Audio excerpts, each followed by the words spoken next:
This is KHOI Community Radio, where we explore the people, stories, and events in central Iowa. I am your host for today, Susan Franzen.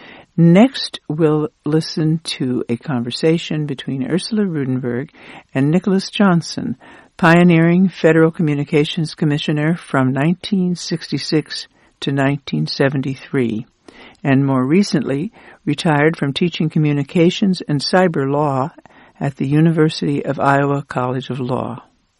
He will be coming to Ames on Friday, November 16th, to spend an evening with us discussing the state of independent media today. Let's listen to find out why this will be an event you won't want to miss. We're excited about having this discussion with you in person. Yeah, I think it will be interesting, and I think it's a discussion that is needed all across America, and that is an awareness of the extent to which all of the major institutions that are essential to democracy, of which the media is one, are under siege. The most important media are the local media. Americans need to be more aware of the extent to which democracy itself is under siege, and the extent to which there are major institutions in our society, like free public education and libraries and an independent judiciary and media, that are important institutions without which you can't have democracy. Why is local media important? While we've had a lot of challenges in America over the last 240 years or whatever, it's never really been a loss of the democracy itself. And I've never even focused on that possibility until recent years, with the rise of fascism and dictatorships and authoritarians around the world, and the campaign of Putin to promote that. And now I realize that we have a real risk. You know, we say, well, it can't happen here, but the people who say that have not seen the film of the gathering in Madison Square Garden of 20,000 Nazis in the 1930s. I mean, it can happen here. And we are seeing already evidences of cutbacks on appropriations for higher education, gerrymandering and voter suppression, and certainly attacks on the media, which are suffering enough. And the reason why I say that local media is so important is we have alternative sources of international news. I have on my iPhone an app for the BBC and The Guardian in London, Le Monde out of Paris, Sputnik out of Moscow, Asahi Evening Shimbun out of Tokyo, South China News Service from Kurdistan, and so forth. Those things are available to us. We have alternative sources of national news still, New York Times and the Washington Post, Wall Street Journal. We have less strength in our statewide media, like the Des Moines Register, once it was taken over by Gannett, is not the paper it was when I was a boy, and it had won more Pulitzer Prizes than any newspaper in America except for the New York Times. What's under greatest threat are local media, local newspapers, many of which have gone out of business all across the country. If you have to cut costs, your costs are the journalists, and so you cut journalists. And they're also under attack from all the alternative media now available via the Internet. But not only is all politics local, but all democracy is local. It's in the family, in the neighborhood, in the small communities. And I just posted something on Facebook. It was sort of a revelation to me that the number of people eligible to vote who bother to register, and of those the ones who bother to vote, that those percentages increase as you get into smaller and smaller communities. Part of that is community radio, what you're doing with KHOI. It's important for people to understand that and to promote it. It's important they subscribe to their local newspapers. It's important that they provide financial support for their local community radio stations, and that they put pressure on the commercial stations to do more in the way of local reporting. when I was on the FCC, and we required it. They had to do community surveys and identify problems of local interest and do programming about them and include that in their application for license renewal. Well, of course, all that's gone now. Nicholas, can I break in here just for a second to remind the person listening to this that they can donate to KHOI by going to KHOI-FM.org, and we are currently in our membership drive. So if you go to KHOI-FM.org and click on the donate button, you'll have a safe and secure way to donate to KHOI. Or if you just want to come down to the station, we're at 410 Douglas Avenue, and we very happily take your donation in person, and thank you. And we have cider and donuts down here, and we'll give you one of those. So thank you for being part of KHOI and local community here in Central Iowa. And we're talking with Nicholas Johnson, who is a renowned former FCC commissioner who is a native of Iowa. He's one of ours, and he lives in Iowa City now, and he was at the School of Law at University of Iowa. I understand recently retired, and he is coming to Ames to talk with us in person in support of KHOI and to talk about the current state of media. I am coming to Ames, and I'll be speaking on November 16th, and you can get the details about the times and all that, and that is my effort to try to contribute to a fundraising effort by the station. I'm not taking any fee. I'm not asking for any reimbursement of my expenses. And then there's a little surprise also that is a part of my contribution.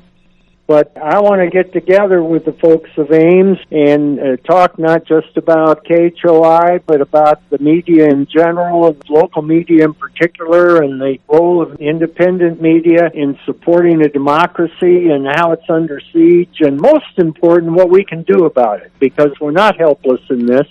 And we'll be exploring all those things the evening of November 16th. When did I come over before? You came over on our third birthday, which would have been 2015. 2015, yeah. Okay. So every 3 years we expect you here in Ames, Nicholas. Yeah, sort of like the locusts. We expect you back in 2021. That gives me an incentive to live to 2021. Speaking of age, this is ex-Commissioner Nicholas Johnson, who was quite well known for his outspoken stance while you were in Washington, D.C. as an FCC commissioner, a Federal Communications Commissioner. And you are one of ours. You're an Iowan. When you look back on your years as an FCC commissioner, what is your takeaway? What changed you when you went and fulfilled that leadership role in media? Well, it's interesting you should ask, because although my current book, which came out a couple of months ago, called Columns of Democracy, which is a part of the subject we're going to be talking about on November 16th, the book I'm working on now is a full-length book answering your question, but it's a description of what happened to my life that caused me to end up at the FCC and what I learned while I was there about why Washington doesn't work, a very explicit description of exactly how things happen, and what it is we can do about that. Maybe that can be the subject 3 years from now. Just in 3 words, give your impression of what it was like to be an FCC commissioner. Just 3 words. Chaotic, rewarding, demanding. Never before have I been challenged to express something in 3 words without any verbs. I didn't know I could say anything in 3 words. Just in case the listener doesn't understand who you are also the only FCC commissioner that was on the cover of Rolling Stone. Is that right? Rolling Stone magazine? That's right. And to the best of my knowledge, I'm the only former FCC commissioner who was invited to pose for a spread in Playgirl magazine who refused to do it. The others all agreed? Had you ever seen them, Ursula, you would know why the others would never have been invited. I was at least invited, but my staff persuaded me that would not be a wise thing for me to do. Well, you must have been a looker. Those were the days, my friend. But they have ended. Why were you on the cover of Rolling Stone? I tell you, it's not because of my ability to play the trombone. It's not my musical ability, but I felt that the music industry was unfairly being criticized by the Nixon administration, he and Agnew. They were trying to say that all the problems in America were a result of rock music and whatever. And so I did a talk on that the New York Times ended up making a full-page report of, and I went through some of the lyrics and told some of what Nixon and Agnew were up to, and then did a interview on the Yale student station about that. They wanted to impeach me for that, but they discovered there was no way you could impeach an FCC commissioner, and then I was so delighted they found out that there are ways to impeach presidents. So you ticked a lot of people off while you were FCC commissioner. That was my job. That's still my job. You know, ask the questions people are afraid to ask and provide some of the answers they know are true but are afraid to say. What made you such a pioneer at heart? The people along the way. I was blessed with parents and teachers in public school and then undergraduate and law school. I clerked for Justice Hugo Black, who'd always been a big hero of mine. And I kind of followed dissenters, people who spoke up. All the people along the way who I read about and to speak up for the people who were essentially voiceless and needed a spokesperson. But I became impressed with what you can say in public. You don't have to go along. You can speak truth to power, and it needs to be done. So you can actually do that as a government official. I decided maybe that would be a constructive thing I could do. You had a very distinguished and very diverse career that took you all over the world and in many forms. Now you're back in Iowa City. We're speaking with former Federal Communications Commissioner Nicholas Johnson. Now you're residing in your hometown again in Iowa City. Is that correct? I'm in my hometown, and I'm in my home where I grew up during World War II, and I'm now back in that same house. Proving that you can go home again. And Mr. Johnson is coming to Ames to be with us again for the second time in 3 years to support KHOI. And he'll be appearing on the 16th of November at the First United Methodist Church in downtown Ames on Kellogg.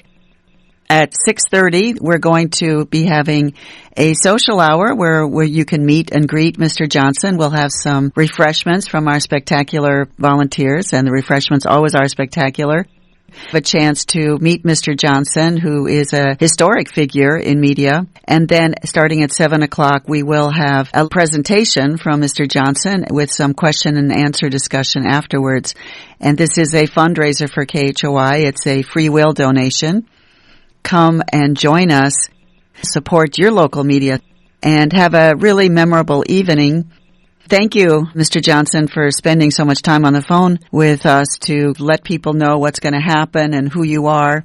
For those who don't know, this is going to be a 30-minute lecture and 30-minute discussion on November 16th. If they would like to know the name of the textbook from which much of this will be drawn, it is called Columns of Democracy.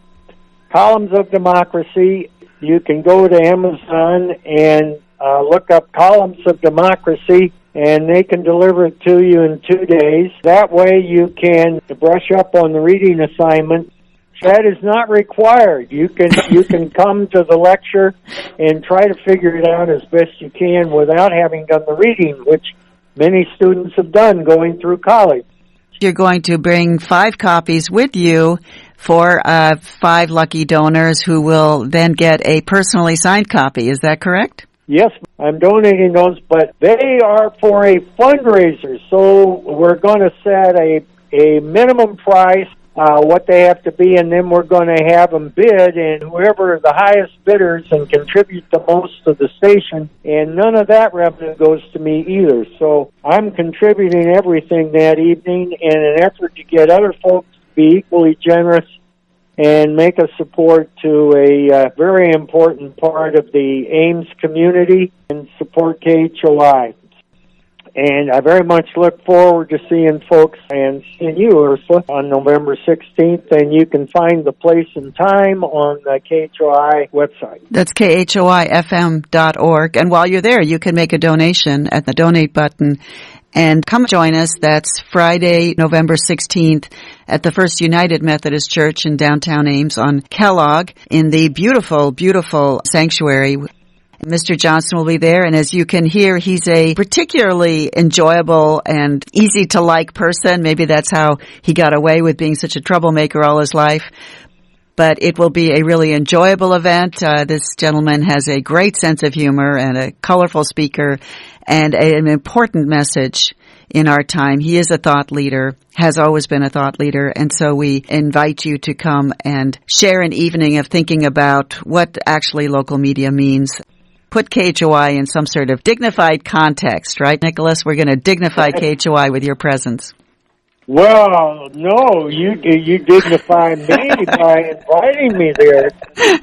Okay. But I don't know that either one of us really need dignity. We just doing our job. Absolutely.